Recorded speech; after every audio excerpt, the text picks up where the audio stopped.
Welcome to another day of our summer cut day 138। और आज हमने ग्रुप में वर्कआउट की थी अपने दोस्तों के साथ, जिसके बारे में मैंने बताया था।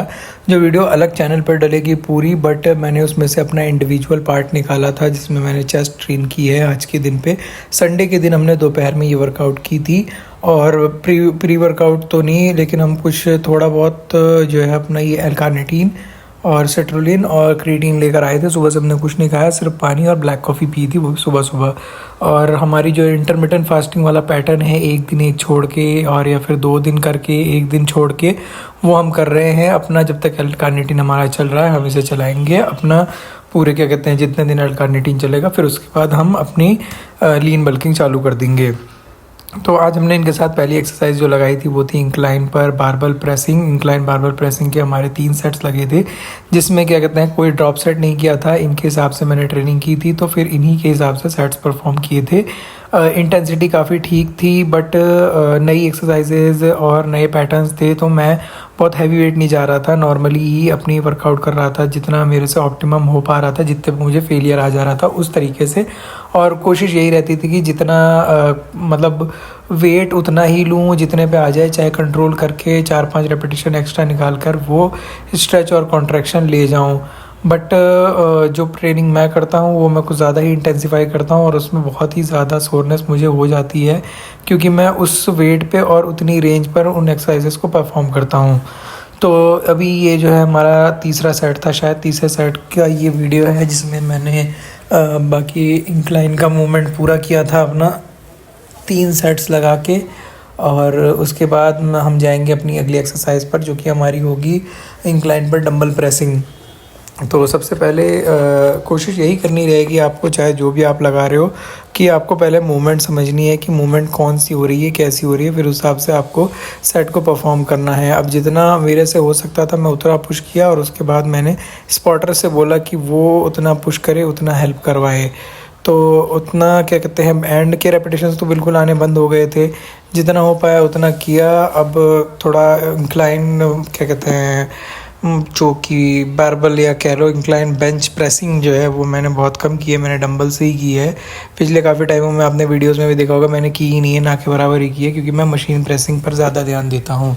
तो उसके बाद अगली एक्सरसाइज जो हमारी होगी वो इंक्लाइन डंबल प्रेसिंग होगी। इंक्लाइन डंबल प्रेसिंग के भी 3 सेट्स लगेंगे, और इसमें लास्ट सेट हम ड्रॉप सेट करेंगे। तो ये पहला सेट है, और इसके बाद ड्रॉप सेट की वीडियो है, जिसमें मैंने ड्रॉप सेट कर रखा है। इंक्लाइन डंबल प्रेसिंग में जो डंबल्स हैं उनको हमने थोड़ा सा टिल्ट करके पकड़ा था, और कोशिश यही थी कि रेंज ऑफ मोशन अच्छी कवर करके और अच्छा कॉन्ट्रैक्शन दिया जाए, और इसमें वेट उसी हिसाब से लिया जाए जितने में हमारा ठीक ठाक कॉन्ट्रैक्शन आ जाए। अब हमें थोड़ा सा जो है शिवरिंग फील हो रही थी, और कुछ अगर आप एक स्पेसिफिक टाइम से अलग टाइम पर ट्रेनिंग करते हो तो उस चीज़ का भी बॉडी पे इफेक्ट पड़ता है, और जिम भी दूसरा था, तो एक थोड़ा सा इन्फीरियर सा फील होता है। तो थोड़ा सा उस वजह से वर्कआउट इतना मतलब अच्छा रहा था, काफ़ी अच्छा था, मतलब इतना बुरा भी नहीं था, बट इतना नहीं था जितना मैं डेली अपने वर्कआउट सेशंस में फ्री टू होल्ड करता हूँ, बड़े एकदम जोश होश में। मतलब किसी का कोई ये नहीं, कोई देख रहा है, कोई ये कर रहा है, कि जब नए लोग रहते हैं तो थोड़ा अजीब लगता है। तो तीसरी एक्सरसाइज जो हमारी थी, उसका ड्रॉप सेट हमने लगा लिया था, तीसरी एक्सरसाइज पर आ गए थे। तीसरी एक्सरसाइज जो हमारी थी वो फ्लैट बेंच प्रेसिंग थी। फ्लैट बेंच प्रेसिंग के भी हमारे 3 सेट्स लगेंगे, और पिछला सेट जो था हमारा इंक्लाइन डंबल पे वो हमारा हो गया था ड्रॉप सेट, और फ्लैट बेंच पे हमने ड्रॉप सेट, क्या कहते हैं, नहीं लिया था। फ्लैट बेंच प्रेसिंग जो है हमने, ये तो नॉर्मली हम करते हैं, और अगर हम ज़्यादा इसको वैसे कर लेते हैं तो हम इसमें वेट बहुत ज़्यादा नहीं बढ़ाते हैं। तो इनके हिसाब से मैंने वर्कआउट किया है, तो इनका पैटर्न वही है कि अगर हर एक साइड में वेट बढ़ाते जाओ उस हिसाब से। और मेरा जो रहता है वो सेम वेट रखना है आपको तीनों सेट्स में, और लास्ट सेट आपको ड्रॉप सेट मारना है। मैं 3 ही एक्सरसाइज लगाता हूँ, कि एक तो फ्लैट बेंच प्रेसिंग हो गई, और एक, क्या कहते हैं, इंक्लाइन पर मशीन प्रेसिंग हो गई, और डिक्लाइन डंबल प्रेसिंग के बाद पैक डेक फ्लाइज। 4 एक्सरसाइजेस बहुत इनफ हो जाती हैं। एक आधी एक्सरसाइज कोई ऐड कर दी तो ऐड कर दी, वरना मैं कोई खास एक्सरसाइज इतनी ऐड नहीं करता हूँ। मेनली मेरा फोकस अभी रोम्बॉइड्स और ट्रैप्स पर आ गया है, और थोड़ा सा शोल्डर्स पर आ गया, क्योंकि वो पार्ट हल्का सा वीक लग रहा है। बॉडी आगे की तरफ जो है राउंडेड शोल्डर टाइप में जा रही है, क्योंकि पैक में टाइटनेस भी अच्छी खासी हो रही है। तो मैं कोशिश कर रहा हूँ कि ज़्यादा रोम्बॉइड्स पर और ट्रैप्स पर काम किया जाए।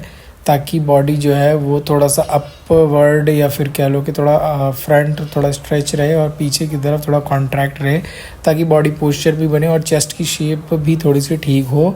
और कोशिश ये भी हो कि जो वो स्किन जो लूज़ हो रही है वो भी थोड़ा ऊपर की तरफ चढ़े, ट्रैप्स का स्पेस जो है वो बने बढ़े और उसको एक्वायर करे स्किन। तो तीसरी एक्सरसाइज कंप्लीट करने के बाद चौथी एक्सरसाइज पर हम आ गए थे फ्लाइज लगाने के लिए। फ्लाइज का पैटर्न ये था कि हम फ्लाइज लगाएंगे 3 सेट और उसके बाद फ्लाइज लगा के हम सीधा जाएंगे चेस्ट प्रेस करने के लिए। और मतलब अभी ये लगाया और फिर उसके बाद सीधा हम चेस्ट प्रेस पर पहुंचेंगे लगाते के साथ ही। तो ये दोनों मिक्सअप करके हम लगाएंगे 3 सेट और फिर उसके बाद हम जाएंगे डिक्लाइन मूवमेंट्स के लिए। तो इसमें जो है ऑप्टिमम वेट के साथ हमने ये सेट परफॉर्म किया था जितना ऑप्टिमम वेट हो सका, और इसको परफॉर्म करके चेस्ट अप करके परफॉर्म करेंगे, निपल लाइन के पास चलाएंगे और फिर उसके बाद जाकर हम प्रेसिंग करेंगे। अब इसमें वेट शायद इतना हैवी नहीं था शुरुआत में, इसलिए मैंने इसमें अच्छे रेपिटेशंस निकाले, फिर उसके बाद मैं सीधा गया था प्रेसिंग करने के लिए। और इसमें जो है आपको कोशिश यही करनी है कि पहले मैंने भी पहली बार लगाया, मेरे को इतना आइडिया तो हो नहीं पाया, लेकिन इतना आइडिया हो गया कि आपको एल्बो बहुत ज़्यादा स्ट्रेट बीच में रखनी है। अब इसके बाद मैं सीधा जाऊंगा अपना मूवमेंट ये वाला प्रेस लगाने के लिए, उसके जस्ट बाद बिना रुके ही। और प्रेसिंग के भी उसी के साथ साथ लगेंगे, तो 3 सेट लगेंगे, 3 उसके 3 इसके साथ के साथ लगेंगे। और इसके प्रेसिंग के मूवमेंट कंप्लीट करके हम जाएंगे अपनी अगली एक्सरसाइज पर। ये एक्सरसाइज काफ़ी अच्छी थी। प्रेसिंग मूवमेंट मेरी मशीन में इतनी क्लोज ग्रिप में नहीं है, मेरे में बहुत वाइड ग्रिप में प्रेसिंग है। ये अगर मेरे जिम में होती तो मैं इसे ज़रूर ऐड करता अपनी 5वीं एक्सरसाइज, चाहे इसमें मैं 2 ही सेट लगाता। लेकिन ये मुझे मशीन बड़ी अच्छी लगी और इसका जो प्रेसिंग था वो भी काफ़ी अच्छा था। आप क्या कहते हैं, थोड़ा सा चेस्ट अप करके प्रेस करोगे तो आपके जो है लोअर चेस्ट और मिडिल चेस्ट पे अच्छा खासा कॉन्ट्रैक्शन आएगा। उसके बाद हम आ गए थे हमारी क्या कहते हैं लास्ट सेकंड एक्सरसाइज पर। मतलब हमारे 4 मूवमेंट्स हो गए, 4 एक्सरसाइजेस कंप्लीट हो गई हैं। 5वीं एक्सरसाइज मैं 4 लगाता हूँ, ये 5वीं और फिर उसके बाद 6ठी एक और एक्सरसाइज लगेगी। डिक्लाइन पर मशीन प्रेसिंग की थी। डिक्लाइन मशीन प्रेसिंग के भी 3 सेट्स लगे थे और इसमें कोई ड्रॉप सेट नहीं था। अब पिछली एक्सरसाइज एक तरीके से हम ड्रॉप सेट मान सकते हैं, क्योंकि उसमें 2 एक्सरसाइजेस थी, एक फ्लाइज थी फिर उसके बाद प्रेसिंग थी, तो रेपिटेशन ज़्यादा हो ही गए। और यहाँ पर जो एक्सरसाइज है इसके हम लगाएंगे 3 सेट और इसके 3 सेट्स कंप्लीट करके हम जाएंगे अपनी अगली एक्सरसाइज पर। इसके 3 सेट हमने लगाए थे और यहाँ मेरा बैलेंस बिगड़ गया था, तो इनके ये 3 सेट्स कंप्लीट किए थे। फिर उसके बाद गया था मैं अपने क्या कहते हैं डिक्लाइन यानी लोअर चेस्ट के लिए फ्लाई मूवमेंट करने के लिए, अपवर्ड में जो नीचे की तरफ पुश डाउन सा करते हैं उस तरीके से। और ये मैं पहले अपने 1-2 सेशन में लगाया था, फिर उसके बाद मैंने ये बंद कर दिया था। ये तो पहला सेट है तो इसमें लाइट वेट था।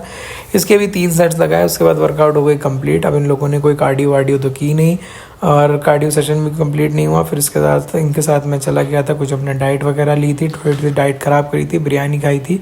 और अब नेक्स्ट टाइम हम जो ट्रेन करेंगे वो तो हम अपने दूसरे चैनल पर डालेंगे। बाकी आज के सेशन के लिए इतना ही था।